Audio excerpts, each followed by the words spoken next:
Hello and welcome to the BSc Part 3rd students. Department of chemistry government girls college Sirohi से मैं doctor Shailendra Singh Rathore associate professor आप सभी का chemistry की इस क्लास में स्वागत करता हूं। पिछले टर्न पे हमने आपको बताया था कि केमिस्ट्री को फर्स्ट ईयर्स में 3 पेपर में पढ़ाया जाएगा, पेपर फर्स्ट, पेपर सेकेंड और पेपर थर्ड। आज हम शुरुआत पेपर सेकंड से करते हैं। पेपर सेकंड ऑर्गेनिक केमिस्ट्री कहलाता है। ऑर्गेनिक केमिस्ट्री में कार्बनिक रसायन के बारे में बात करते हैं हम।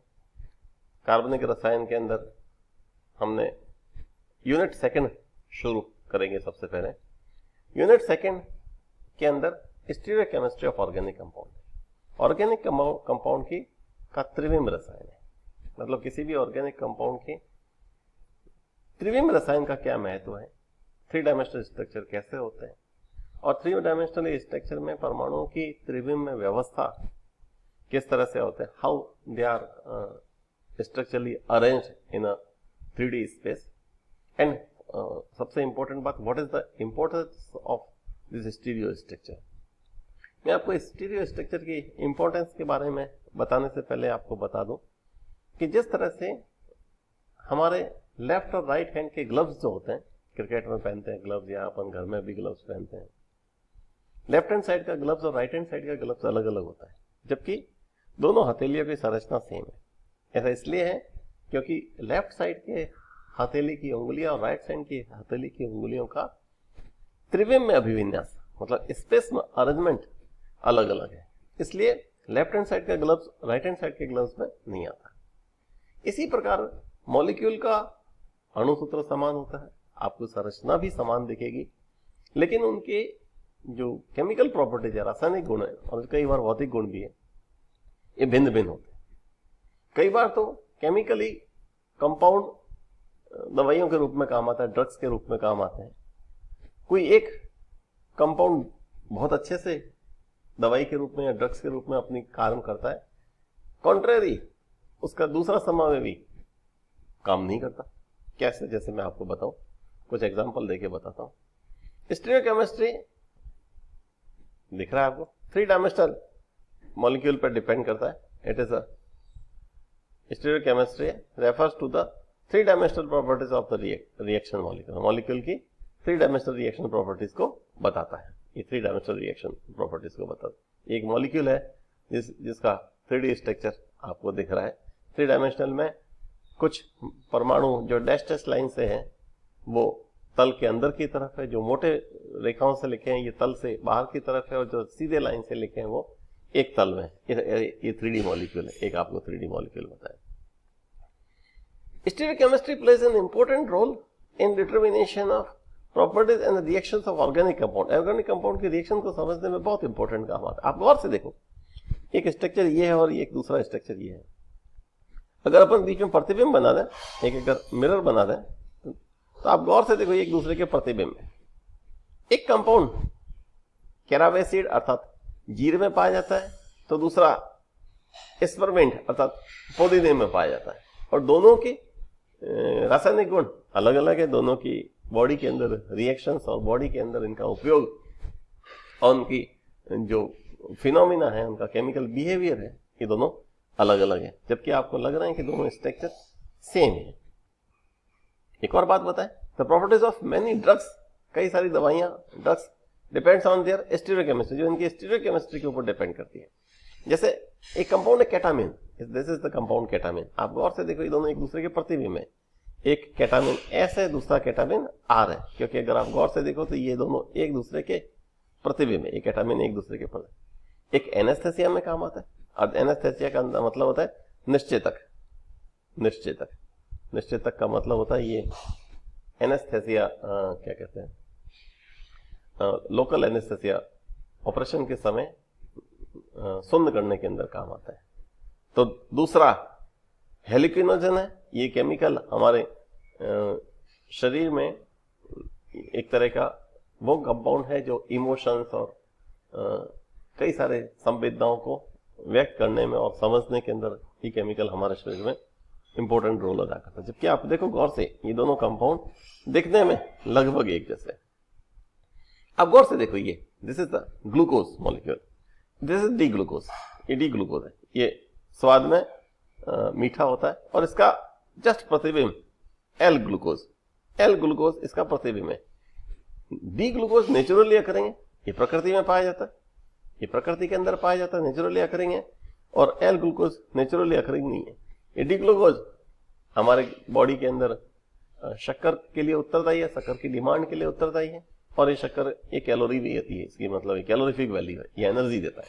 लेकिन एल ग्लूकोज की कैलोरीफिक वैल्यू नहीं है, ये हमारे शरीर में एनर्जी नहीं देता है, जबकि ये दोनों है एक दूसरे के मिरर इमेज। शुगर इनहेंशन और एल ग्लूकोज दो स्वीट टेस्टिंग, हाँ एल ग्लूकोज भी मीठा है, स्वीट टेस्टिंग है, cannot be metabolised by the body, लेकिन ये बॉडी के द्वारा मेटाबॉलिज्म नहीं होता, मतलब इसका पाचन नहीं होता। Manufacturer of the artificial sweetener have taken advantage of this principle by producing L इनहेंशियमर or sugar that will taste sweet. Yes, जो कृत्रिम शर्करा बनाते हैं, 12th क्लास में था कृत्रिम शर्करा बनाने का कंसेप्ट जो है, कृत्रिम शर्करा बनाने में इसका काम आता है, जो मुंह में तो मीठा लगता है लेकिन हमारे शरीर के पाचन में या मेटाबॉलिज्म में इसका एब्जॉर्प्शन नहीं होता है।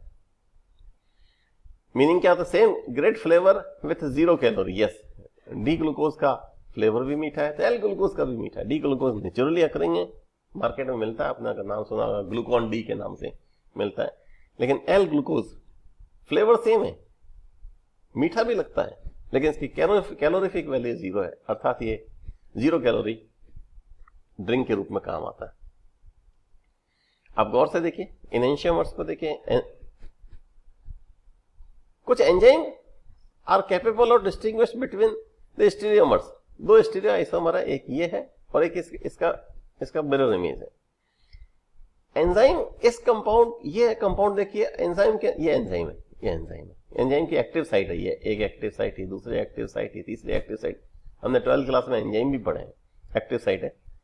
ये जो कंपाउंड है ये एंजाइम के अंदर एकदम फिट आता है, इसके स्ट्रक्चर पूरा का पूरा एंजाइम में फिट आता है, लेकिन इसका जो मिरर इमेज है वो एंजाइम में फिट नहीं आता। मतलब एंजाइम इस कंपाउंड का तो पाचन कर सकता है, लेकिन इसकी प्रतिबिंबी समावेशी का पाचन नहीं कर सकता। अर्थात स्टीरियोकेमिस्ट्री का बहुत बड़ा महत्व है। त्रिविम रसायन के अंदर एक कंपाउंड का पाचन हो संभव है, जबकि दूसरे कंपाउंड का पाचन संभव नहीं है। मॉलिक्यूलर रिप्रेजेंटेशन की बात करते हैं। मॉलिक्यूलर रिप्रेजेंटेशन में किस तरह से त्रिविम में मॉलिक्यूल को रिप्रेजेंट किया जाएगा उसको बताते हैं। ये आप गौर से देखिए, ये बड़ा स्ट्रक्चर बन गया, मीथेन है, मीथेन है। मीथेन को हमने लुईस स्ट्रक्चर के, लेविस स्ट्रक्चर के रूप में 4 कार्बन से 2 डायमेंशनल स्ट्रक्चर बनाए। इसी मीथेन का 3D स्ट्रक्चर है, जिसमें एक कार्बन और ये 2 हाइड्रोजन तो एक ही प्लेन में है, और एक हाइड्रोजन बाहर की तरफ है, दूसरा हाइड्रोजन अंदर की तरफ है। इस तरह से 3D स्ट्रक्चर है। एक दूसरा structure ball and stick model है। बॉल एंड स्टिक मॉडल से इसके अंदर के बॉन्ड एंगल बताया आपको 109 डिग्री है, और आधी डिग्री मतलब 109 डिग्री का बंद कोण होता है। आप अगर एग्जैक्ट देखें तो 109 डिग्री 28 मिनट का कोण होता है। इथेन का भी लेविस स्ट्रक्चर बताया हमने, 3 डायमेंशनल स्ट्रक्चर, 3D रिप्रेजेंटेशन बताया इसका। अगली बात बताते हैं, बॉन्ड और लाइन स्ट्रक्चर की बात करते हैं। बॉन्ड और लाइन स्ट्रक्चर के अंदर आप गौर से देखिए कि एक स्ट्रक्चर की ये वास्तविक स्ट्रक्चर कैसा है एमोक्सिलिन का, और इसके अगर बॉन्ड और लाइन स्ट्रक्चर बनाए तो बनाना आसान है। इसको 3 डायमेंशनल स्ट्रक्चर को 2 डायमेंशनल में बनाना आसान होता है।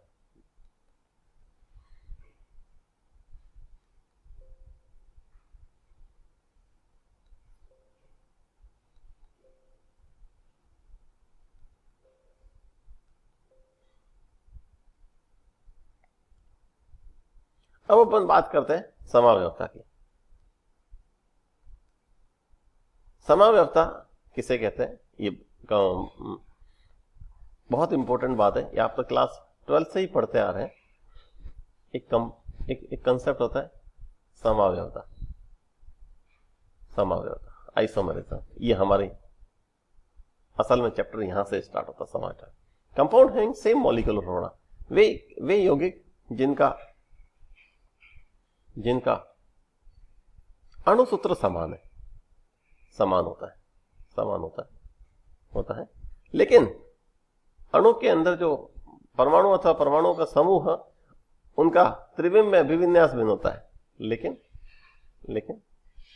इसके परमाणु अथवा परमाणु समूहों का त्रिविम में अभिविन्यास भिन्न होता है। समावयवी कहलाते हैं। समावयवता दो तरह की होती है।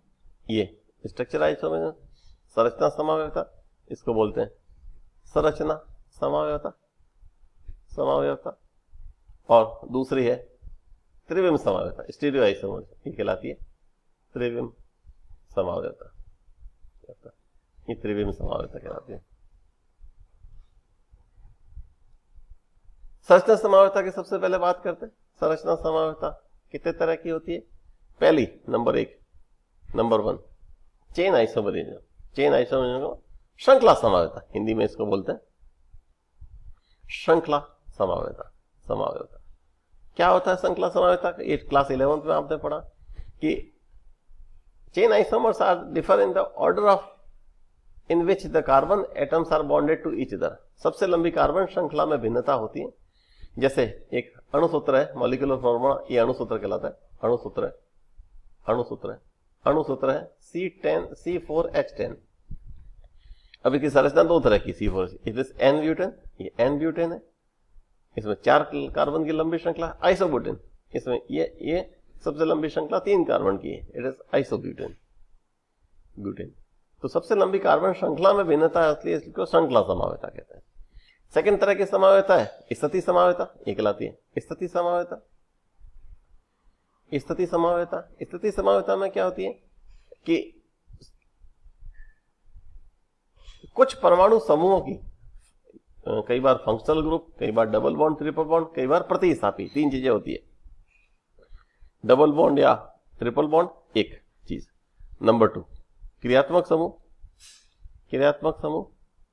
समूह, और तीसरा है प्रतिस्थापी की स्थिति में भिन्नता होती है। स्थिति में भिन्नता के कारण स्थिति समावयवता होती है, स्थिति समावयवता पाई जाती है। जैसे अगर बात करें कि 1 प्रोपेनॉल और 2 प्रोपेनॉल, अणुसूत्र तो सेम है, लेकिन एक 1 प्रोपेनॉल है, दूसरा 2 प्रोपेनॉल है। इस तरह से ये 1 प्रोपेनॉल है और ये 2 प्रोपेनॉल है। इसी तरह से डबल बॉन्ड की बात की, एक 1 ब्यूटीन कर दिया, एक 2 ब्यूटीन कर दिया। इस तरह से स्थिति में भिन्नता है। तीसरी तरह की समावयवता है क्रियात्मक समूह समावयवता, ये कहलाती है क्रियात्मक समूह समावयवता।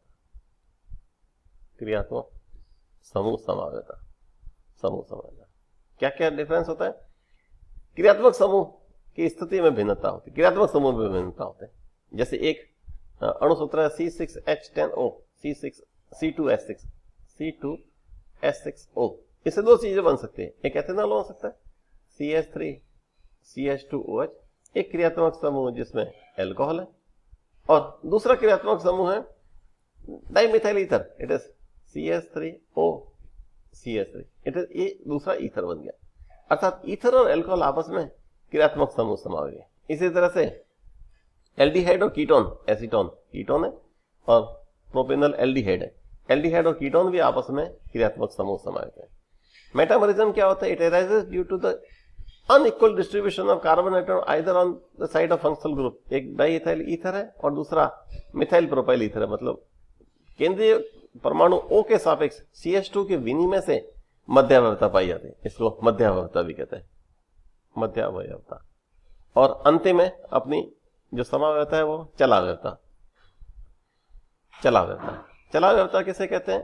कि 2 क्रियात्मक समूह आपस में डायनेमिक इक्विलिब्रियम में रहता है। डायनेमिक इक्विलिब्रियम में 2 समावयवी होने से कीटो इनोल चलावयवता इसमें पाई जाती है। यह आपने क्लास 11th और 12th लेवल पर इन समावयवताओं को ध्यान से पढ़ा होगा। ये सभी संरचना समावयवता है, ये हम पहले ही पढ़ चुके हैं। दूसरे तरह की समावयवता है त्रिविम समावयवता। त्रिविम समवायता में